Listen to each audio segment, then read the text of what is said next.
I was about 8 years old. My mother told me the story of her upbringing in Philadelphia and how the family was connected to the earliest history of Philadelphia, to the first mayor. And I was a little curious about that because I didn't think there was an African-American mayor of Philadelphia in 1691, but of course I learned later on how it all evolved. With the Montiers, they were free from the 18th century forward, and so they had an especially unique family history and legacy that they were able to bring forward into the 21st century. It's a Philadelphia story. It's embedded in the history of this town. We're talking 300 years plus. It was a story, like many stories of African Americans, that had, I think, been swept under the rug, so to speak. A story that begins with the founding of Philadelphia by William Penn in 1682 and the man Penn appointed first mayor of the city, Humphrey Morrey. Leading up to a historic home in the Glenside section of Cheltenham, Pennsylvania, and rare 19th century portraits hanging in the Philadelphia Museum of Art.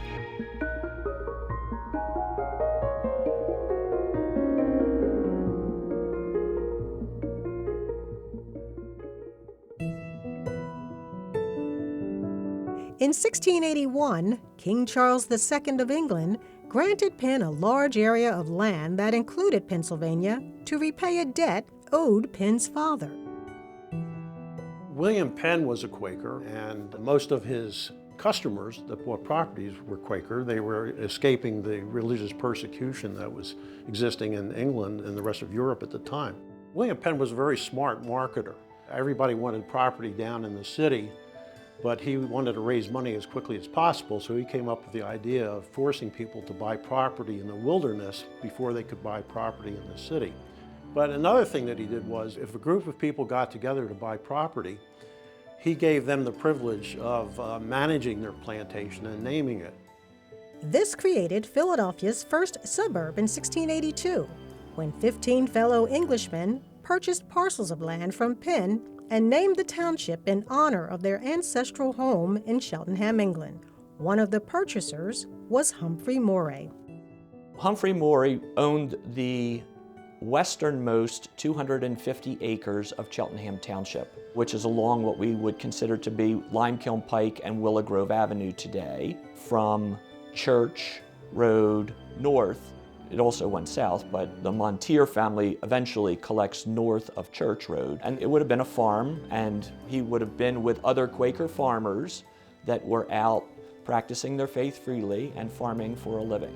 This area back in the early days prior to 1800 was more like driving through central Pennsylvania today. There might be a little village with a blacksmith shop or something like that. Population's going to be 10 or 20 people. Very, very small. Although Quakers were among the first to condemn slavery on both ethical and religious grounds, many did own slaves when they first came to America. There were not a lot in Cheltenham Township. There was a settlement in the western part of the township that became known as Guinea Town because the slaves came from the country of Guinea. And Humphrey Morrey was no exception. His was a slave-holding family.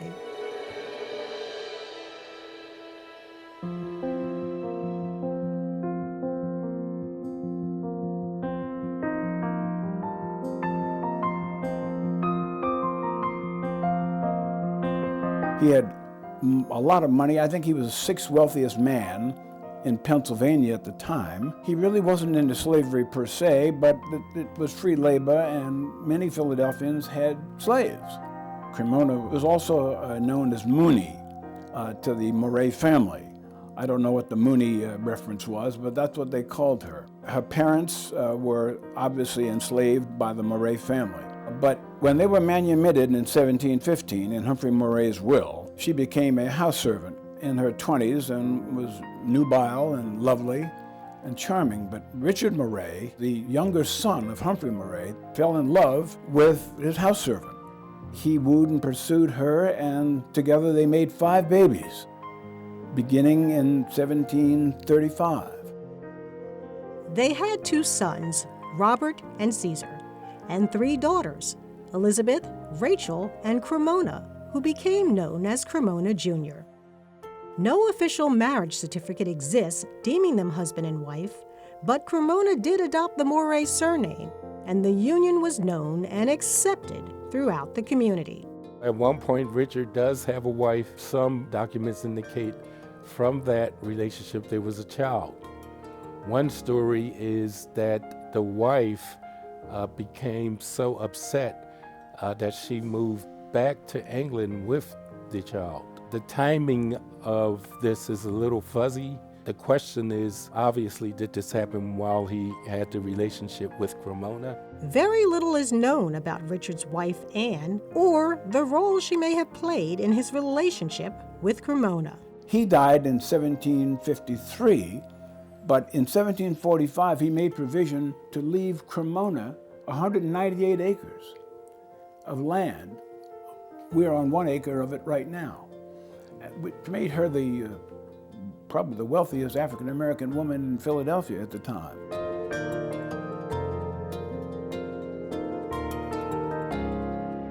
She took his name and became Cremona Moorey, but she could not own land per se because women, white or black, could not really own anything. So he put it in trustee to a Quaker next-door neighbor. So he honored his commitment, which was interesting because miscegenation and all that other talk was foreign to him. He just said, this is my wife, these are my children, and I'm going to take care of them. I'm going to do what a man does. I'm going to take care of my babies. And he did.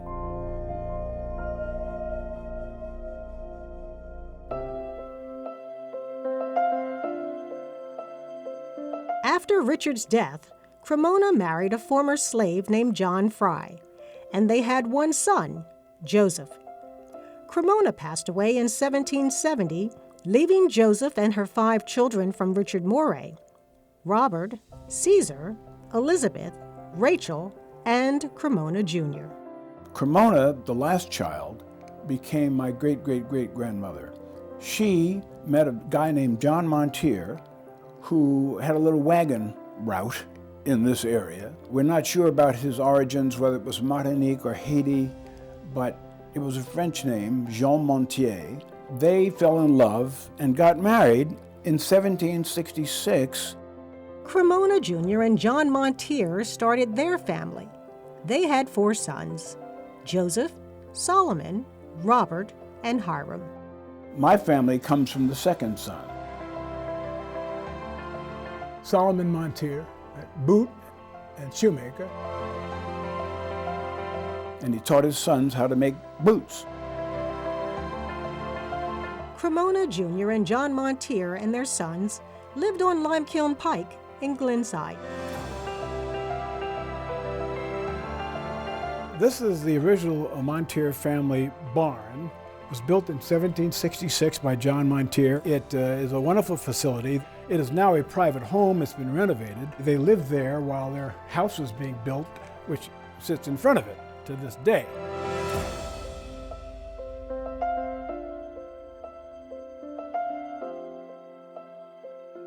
Owning a home in 1772 is quite an amazing story. And there weren't many African Americans owning homes in 1772.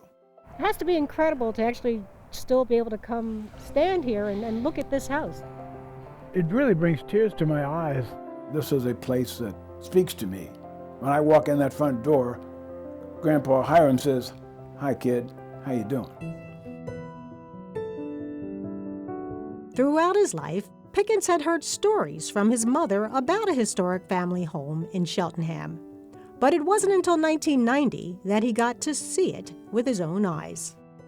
I got a call from a Cheltenham town historian named Elaine Rothschild. She said to me, was I a Montier? And I said, yes, my mother was a Montier. And she said, well, would you be interested to know that the family home is still up? Oh, I was astonished. I said, I'm coming down to see this thing. And the very next day, I got on a train. This is 1990. I figured it'd be a parking lot or a business or a school or something. I knocked on the door, And I said, well, I understand that this is my family home, and I came down from New York, and I'd just love to walk through it and take a look. And the owner turned out to be a woman who restores homes. She welcomed us and said, I'm glad I found you guys. We started cooking. It was really great. She said, this is your family home. You could have reunions here. Here's what it looks like. Here's what I've done to it. Use it, have fun, walk around this place. Your ghosts are here, your memories are here. And I did. But I was so astonished, I called everybody in my family. I said, you won't believe this, guys, but the old Montier house is still up. This is the exterior of the Montier house before they had all the plasterwork removed. Most old houses would have had plasterwork put on them to protect the stone, to help insulate the house, and also because houses were made out of field stone as opposed to large chunks of finished rock, and therefore most houses would not have wanted to have shown all the mortar and all the little pieces of stone that made it up. We had always been told that the oldest part of the house was the back part. On the tax record, John Montier is listed as having a house 15 by 18, and then the bulk of the house, they say, was added in the 1800s. From 1990 on, I've taken a keen interest in the development of this house, its location, its history. My dream would be eventually to have it back in the family somehow. A home this precious and this historic needs permanent and continuing care and devotion, and just love it. I love it, and the current owner has even done a more magnificent job. It's in wonderful shape, and it honors my family in so many wonderful ways.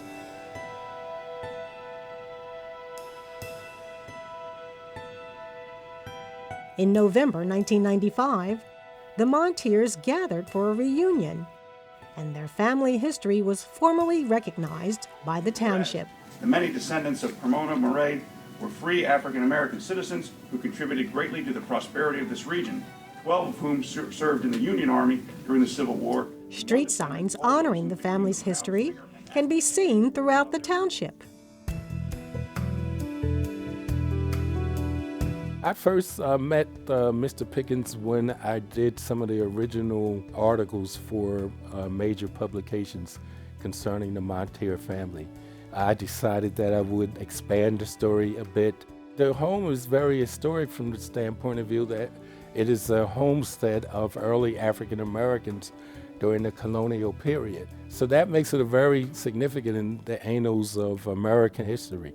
It was a wonderful experience to actually walk through the property, and you could really feel the history there. So I think more can be done with respect to realizing how historic that particular property is on the state, local, and federal level. I'm not sure many are aware it exists, and it is a private residence, so I don't think anybody presently wants to turn it into a tourist site. From both a time period, right, the federal period, as well as for what it was, a free black establishment for several hundred years, it ranks as being exceedingly important. When I was a kid, 8 or 9 years old, I would cite some of these things in school. The teachers didn't believe it at all. But that's the way America was at the time. They couldn't countenance that a young African-American kid could have a history dating back almost 200 or 300 years. My children have always been aware of this family history. They learned it on the lap of their grandmother, Emily Brown Montier, who told them the nursery rhymes as well as the Montier story. Adjoining this school is a small plot of ground enclosed with a tall iron fence. This is the mysterious private burying ground for Negroes. Pushing my way through the tall weeds, I found several headstones. An old broken stone conveyed no information to me. The others were inscribed as follows: Jane Montier, 1814 to 1859. The Montiers were known throughout the community as a proud family and were determined to maintain their self-worth both in life and in death. Robert Louis Moorey decided that we were going to have dignified, authorized burials. This document was rendered on September 15, 1798. George Washington was still alive. It was a burial ground to assure that the Montier family members and their friends would get a decent, respectful burial in America. He took about a half acre of his own land, he lived right across Limekiln Pike here, and dedicated it to the Montier burial ground. Written on deerskin with the musket shot right here, they wrote right around it, and that preserved our family's integrity in death for a 500-year period. That is very important because it's one of the earliest documented cases of a black cemetery. The cemetery was located about 2 blocks below the current location of the Montier house. In 1960, the bodies were either disinterred or buried in a road widening process, which is heartbreaking. I was very angry when I learned that maybe they had just bulldozed my history away. We are finding more of the family reinterred, which is very good. Grave sites of family members were found in Lebanon, a historically African-American cemetery that closed in 1903. Bodies interred there were moved to Eden Cemetery, located just outside of Philadelphia. My son John and I, we learned that there were some Montiers were out there. We went out and I was delighted to learn that there had been some reinterment of the Montiers. We went in and my mother's dear friend Marion Anderson, she was buried there, and she and Marion would play dolls together in Philadelphia when they were little kids. Then I saw John Baxter from the Olympics in 1908, Octavius Cato, and Bill Still, William Still. They were all this. I said, well, the Montiers are with the guys they should be with. And I was very heartened by that, because for me it was like, you know, where are they? How can I honor them if I don't know where they are?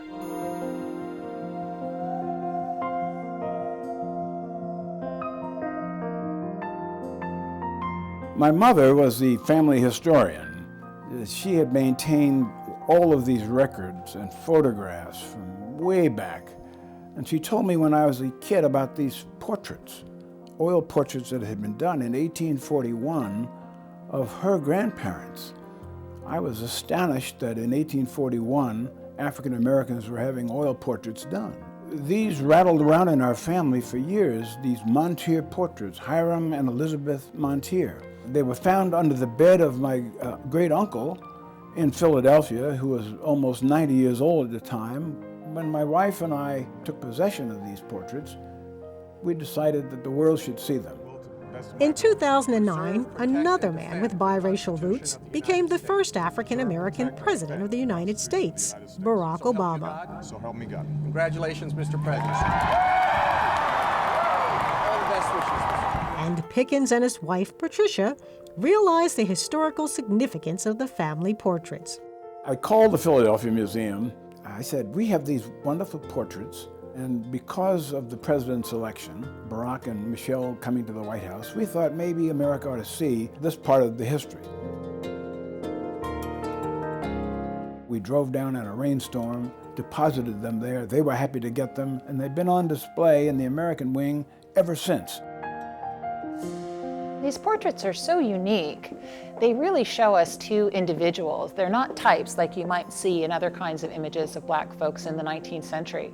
Portraits of African American sitters, considered broadly in the history of American art, are quite rare.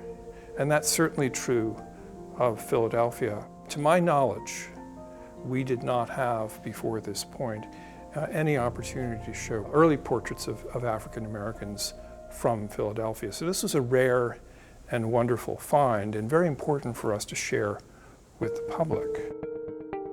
You had to have a certain amount of money, and you also had to have access to artists who would allow you to sit and paint you in the way that you wanted to be depicted. Hiram Montier was a bootmaker, he was a shoemaker. He had a shop in Philadelphia.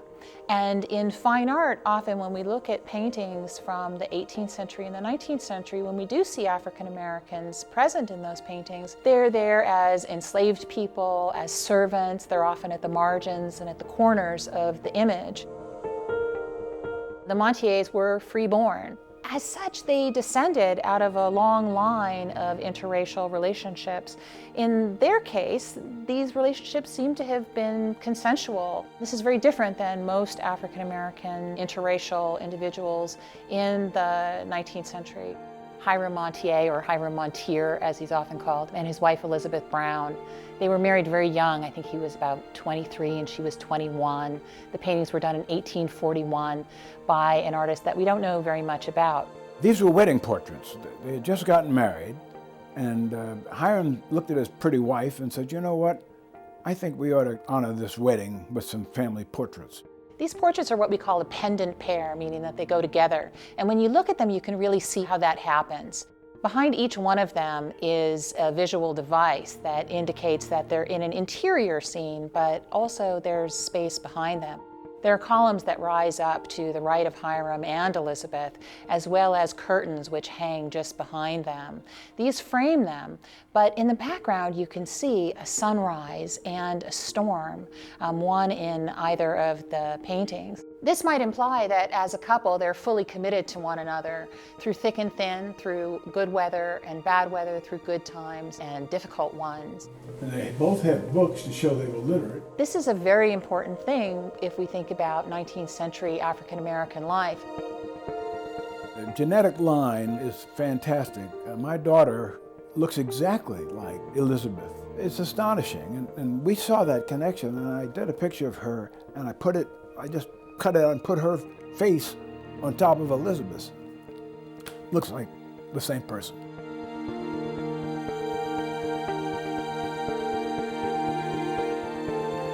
Here we have our embossed Bible from 1840s. It's in some disrepair, but it's got the embossed name Elizabeth Montier on it. The best thing I did was I named my last child John Montier Pickens, so that name would stay in our family. He's the only Montier that I know about in our family from all the cousins. Unlike many African American families, this is a family that knows its history and has the documents to prove it. Mr. Hiram Montier of the one part and Elizabeth Miss Brown. Elizabeth Brown There you go. of the other, having agreed and covenanted. That's their wedding certificate. Live together as man and wife. Family members have made numerous notable contributions to the city of Philadelphia and beyond. Cyrus Bustill, husband of Elizabeth Moorey, was a community leader and abolitionist. In 1787, he was a founding member of the Free African Society and was one of the first to contribute funds to help found St. Thomas African Episcopal Church in 1792. We've had family weddings continuously at St. Thomas's Church. It's in its fifth location now. We provided money and land with Cyrus Bustill, who was a great family leader as well, who incidentally was Paul Robeson's great-grandfather. Paul Robeson was a world-renowned singer, actor, and civil rights activist.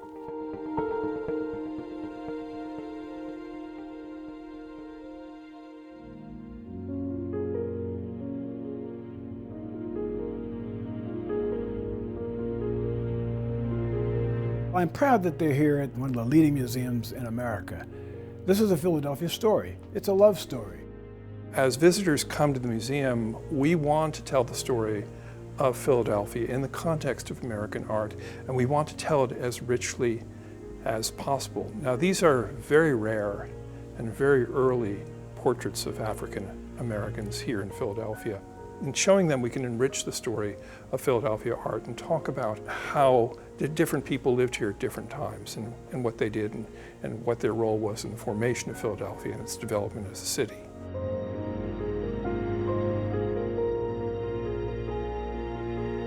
People are still photographing them and taking sketches of them, but it was a wonderful, wonderful way to show a slice of American history that is still relevant today.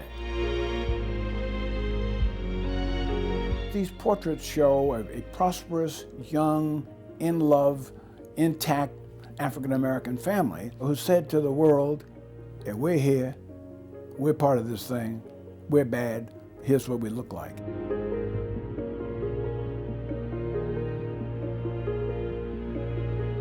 I want young people to understand that even in 1840, black folks were doing their thing here in Philadelphia.